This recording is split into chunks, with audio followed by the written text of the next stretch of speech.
Well, guys, some interesting things happened. They did some things I didn't think they was gonna do.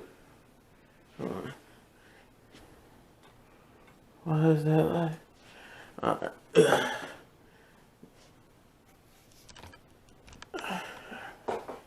There you go. Yeah, I don't know. I can't believe they did it. They really did it. They really, yeah. All right, let me get into what I'm talking about. Welcome, guys, to another review for Friday. I'm sorry, I'm all discombobulated because a lot of things I got to get through for Friday Night Smackdown. So they started off with Roman Reigns promo. Basically, they came out. Paul Heyman ran down why Roman is so great and that he's better than like The Rock and John. He's a better champion, or he's the greatest champion, better than they mentioned The Rock, Stone Cold, John Cena, all these, Bruno Sammartino.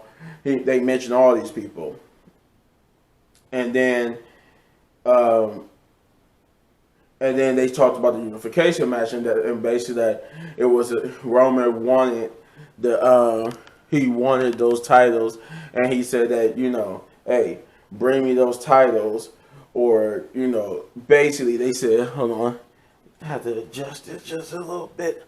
Yeah, there we go. It said he basically was saying, like, I think through Paul Heyman, this was still when Paul Heyman was talking, that if they don't, I guess if they didn't win, they would be kicked off. They would be kicked out. It would be no more bloodline. They would be kicked out of the Iron Residency. All that good junk. And basically, that's what it was expected. It was expected them to win, and it was the condition that if they did win, that would be the end of the bloodline. Then Sami Zayn was backstage rooting on for the bloodline, acting like he's a part of the group.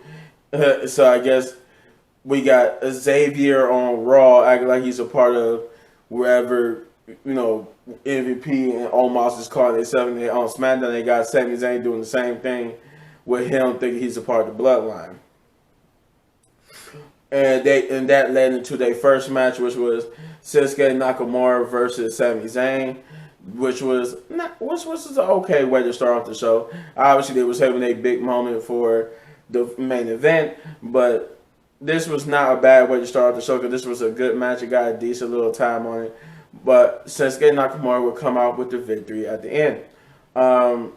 We got a happy talk promo where Baron Corbin basically came out and talked about what he did to Madcap and why I said Madcap, Riddick Moss, and Baron Corbin basically said, he got why he did what he did, and that what it made him happy to do what he did to Riddick, and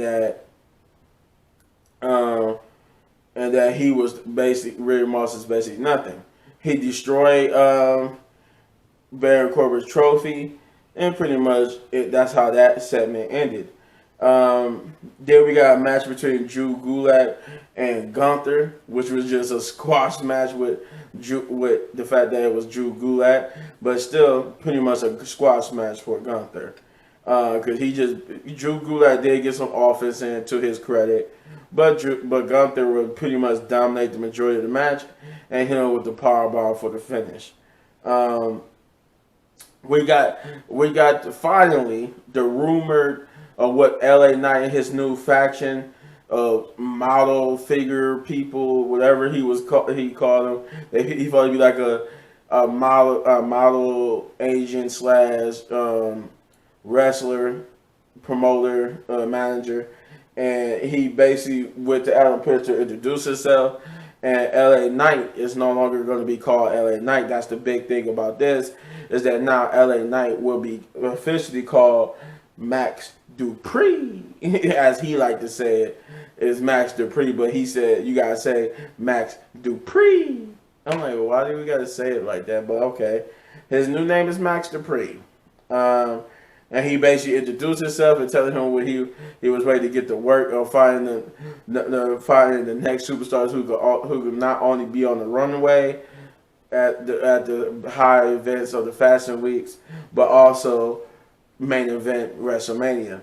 But Adam Pearce had no idea what was going on, and he found out that he was hired by Sonya Deville, and that it was actual contracts that they signed. Therefore, Adam Pearce said he had to get his legal team just to see what it's all about because of the investigations of Sonya Deville and everything. RK Bro had a promo after that, basically saying they was going to beat the Usos to unify the tag team titles. We got a okay. No, you know what? I want to say okay. It was a good match. It was a good match. Raquel Gonzalez versus Sansi Blackheart, and it's nice to see them use Sansi Blackheart after pretty much her and Aaliyah not really being on the back burner. It's nice to see both of them in the backstage set arguing about again who was supposed to get the shot at Ronda. Her and Raquel got into it in backstage. Then they came off of their match. Had a good match, and Raquel would win not with dominant fashion, but she won. She big woman dominated, but she wasn't like dominate. She didn't dominate the whole match. Sansi did get some offense in too, but as usual, Raquel won. It looked like they're gonna be pushing her to be one of the top stars on SmackDown. King Woods, as I'm calling him, because I don't know why they act like he's not the king of the ring anymore.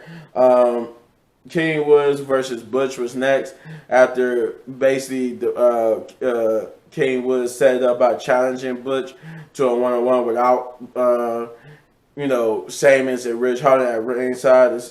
He challenged him to come by himself. And what was funny was the funniest thing that made this match bearable was because the announcer girl, she messed it completely up. She said coming to the ring, and it's probably just because she's so used to doing this like repetition, so your brain automatically thinks to say this, even though you see it's different. But and when she introduced Butch, she said Butch coming to the ring by Ridge Holland and Sheamus, and Butch was out there by himself. I was just like, oh no, I was dying. But the match itself was okay. And King was run with the I forgot what they call his look. They actually gave his roll up an actual name. I forgot what they called it, but he rolled him up for the victory. But he would get jumped by Sheamus, Ridge, and Butch, to which he said he's going to have a 6-man tag with them next week when Kofi returns and a mysterious opponent. The next match will be the main event, but before this, they gave us an update on Sasha Banks and Naomi.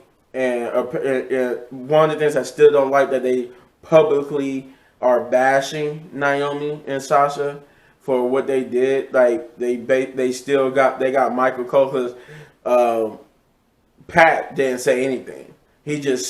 Pat did not say anything about the situation. It was just like all Michael Cole, who discussed what happened on Monday Night Raw, and they had him say it was unprofessional and that it was a disappointment. They let everyone down, and that basically the update is that without rehashing what we all know what they did, but the update basically is that WWE has officially stripped Sasha Banks and Naomi of the tag team titles, and that it will be the women's tag team titles, and that it will be a tournament. They're going to set up a tournament, I guess, in the near future to determine the new women's tag team champions. I'm like, and that also I was about to go into the next segment, but also not only that, Sasha and Naomi are suspended indefinitely. We get the main event, which is RK Bro, which has got to be the worst thing of the night. This is why I was so caught off guard in the beginning trying to do my intro. RK Bro and the Usos had a great match. The match was good. Um, Great suspense, great build up. At multiple times, anybody could have won it, and it looked. And at this certain point, it looked like RK Bro had the victory at hand, but some help from the tribal, the nosebleed, because everybody came out to the ringside. Like well, not everybody. It was the Usos and Paul Heyman, but his Roman wasn't there, and then he made his presence known when basically it looked like the tide was going in RK Bro's favor, and they was going to win. But distraction from Paul Heyman and some interference from the big dog, the Uso was able to get the victory with the splash and become the unified Raw and SmackDown Tag Team Champions, which I think is awful, and I'm going to tell you why. Because, first of all, this was stupid. Why unify the titles on SmackDown where you could have just done it at WrestleMania Backlash? We could have had this, because this was what we were supposed to get at WrestleMania Backlash. Had you just gave us the match at WrestleMania Backlash, this would have meant more to me if you would have done it there instead of on a random episode on SmackDown. And then we could have had Roman defending the titles at WrestleMania Backlash, but instead you decided to have a six-man tag as the main event, which wasn't bad. I admitted that it wasn't bad, but now the fact that you actually do the match and you actually unify the titles on SmackDown, meaning we just could have got this at WrestleMania Backlash. Why not? Why prolong? If you was going to always have the Usos win, which it wasn't a surprise. It wasn't a surprise. Everybody knew that RK Bro was winning. All the rumors, everything, rumors, report, all of it was pointing to the Usos. So it was no shocker that the Usos won here. I wasn't shocked that the Usos won. I'm shocked that they actually did it, and now it's messing with the material. Because what's the point of Raw now? What's the point of Raw? Raw literally has now just a main title for the women's. What was it? The United States Championship, and the 24/7 Championship. There's no women's tag team because they vacated they stripped the titles. There's no main man title because they unified the titles. Now you unify the tag. Why are you unifying titles? Raw and SmackDown was struggling with ratings and viewership as it is. Now you're gonna have. What's the point of watching Raw? I don't want this to be a rant because I'm about to go.